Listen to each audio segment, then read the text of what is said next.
समय की बदलती रेत के पार प्राचीन मिस्र से ज्यादा रहस्यमयी कोई जगह नहीं रही है।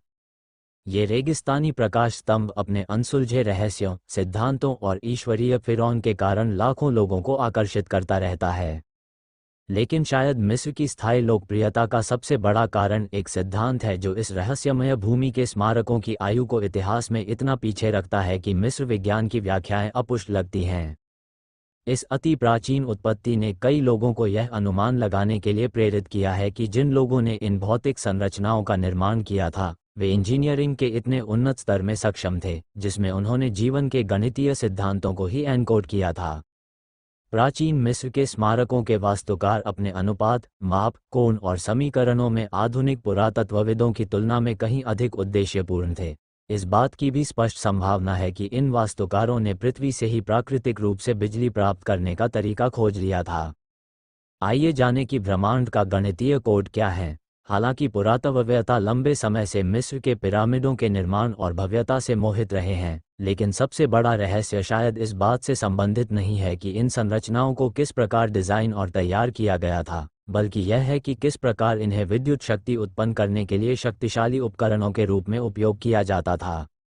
गीज़ा के महान पिरामिड का आकार और स्थान गणितीय स्थिरांक को आश्रय देने के लिए डिजाइन किया गया है। यही गणितीय सिद्धांत पूरे प्रकृति और पूरे ब्रह्मांड में पाया जा सकता है। निकोला टेस्ला, जिन्होंने पृथ्वी की विद्युत चुंबकीय धाराओं का उपयोग करके दुनिया को असीमित विद्युत शक्ति प्रदान करने की कोशिश की, वे भी इन्हीं गणितीय आधारों के संपर्क में थे। पिरामिड बनाने वालों की तरह टेस्ला ने महसूस किया कि पृथ्वी एक चुंबकीय जनरेटर है जो दो ध्रुवों के चारों ओर घूमता है, जिसमें असीमित ऊर्जा उत्पन्न करने की क्षमता है। 1905 में उन्होंने प्राकृतिक माध्यम से विद्युत ऊर्जा संचारित करने की कला शीर्षक से एक संयुक्त राज्य अमेरिका पेटेंट दायर किया और दुनिया भर में रणनीतिक स्थलों पर तैनात जनरेटर की एक श्रृंखला के लिए अवधारणात्मक डिजाइन तैयार किए जो आयनमंडल से ऊर्जा एकत्र करेंगे।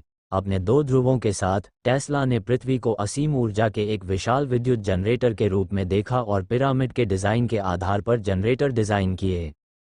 हालांकि टेस्ला ने मुफ्त बिजली के एक कालातीत, प्रचुर, स्वच्छ और शाश्वत स्रोत की इस कुंजी को फिर से खोज लिया हो सकता है, लेकिन इसे पकड़ने का उनका आविष्कार 1943 में उनकी मृत्यु के बाद गायब हो गया। ऐसा क्यों हुआ? ये केवल अटकलों के लिए और अधिक दरवाजे खोलता है, जिसमें ये तथ्य भी शामिल है कि मुफ्त ऊर्जा, चाहे सौर, पवन या विद्युत चुंबकीय स्रोतों से हो, ऊर्जा व्यवसाय में उन लोगों के लिए खराब है।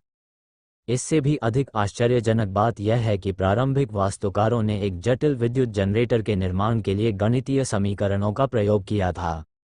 2018 में रूस के आईटीएमओ विश्वविद्यालय के वैज्ञानिकों की एक टीम ने गीज़ा के महान पिरामिड और इसके आंतरिक कक्षों में और इसके आधार के नीचे विद्युत चुंबकीय ऊर्जा को केंद्रित करने की इसकी क्षमता का अध्ययन करना शुरू किया। लेखक एंड्रू कोलिन्स का सुझाव है कि पिरामिड गोलाकार संगीत के विचार से संबंधित हैं, जो ब्रह्मांड के मूल स्वरों और भौतिक दुनिया में रूप और संरचना के निर्माण के साथ उनके संबंध के बीच एक संबंध है।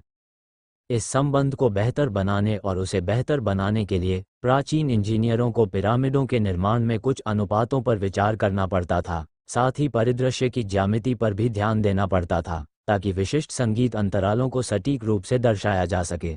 हमें आश्चर्य होता है कि क्या प्राचीन बिल्डरों ने ऐसे स्मारक बनाए जो हमारे मानव अस्तित्व को दर्शाते थे।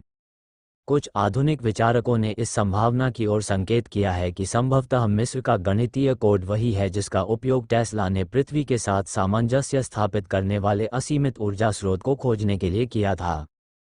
पृथ्वी पर ग्रेट पिरामिड के अक्षांशीय स्थान को देखते हुए हैनकॉक बताते हैं कि यह भूमध्य रेखा और उत्तरी ध्रुव के बीच ठीक 30वें डिग्री पर स्थित है। ये ग्रह की वास्तविक दिशाओं उत्तर, दक्षिण, पूर्व और पश्चिम में भी स्थित है। हैनकॉक ये भी बताते हैं कि यदि आप महान पिरामिड 3024 फीट के आधार परिधि को 43,200 से गुणा करते हैं तो आपको पृथ्वी की भूमध्यरेखीय परिधि मिलती है। यदि आप इसकी ऊंचाई 481 फीट को 43,200 से गुणा करते हैं तो आपको पृथ्वी की ध्रुवीय त्रिज्या मिलती है। ये संख्या 43,200 प्रासंगिक है क्योंकि यह पृथ्वी के अक्षीय अग्रगमन या जिस तरह से यह अपनी धुरी पर डगमगाती है उसका प्रतिनिधित्व करती है। 43,272 का गुणक है, जो उस डगमगाहट के 1 डिग्री के लिए लगने वाले वर्षों की संख्या है। इससे पता चलता है कि प्राचीन मिस्रवासियों ने, साथ ही अन्य लोगों ने, जैसे कि अमेरिका के मायान महानगर अंकोर वॉट के लोगों ने, तथा पूरे ग्रह पर इसी प्रकार के स्थलों के निर्माणकर्ताओं ने, संभवतः गणितीय भाषा का प्रयोग किया होगा, जिसे हम अभी पुनः खोज रहे हैं। प्राचीन पिरामिडों के कोड को सही तरह से समझने के लिए हमें अब उनकी वास्तुकला में निहित गणितीय समीकरणों को देखने की आवश्यकता हो सकती है। समस्या ये हो सकती है कि हम ब्रह्मांड में उत्तरों की तलाश कर रहे हैं, जबकि हमारी सबसे बड़ी समस्याओं का उत्तर हमारे अंदर ही है।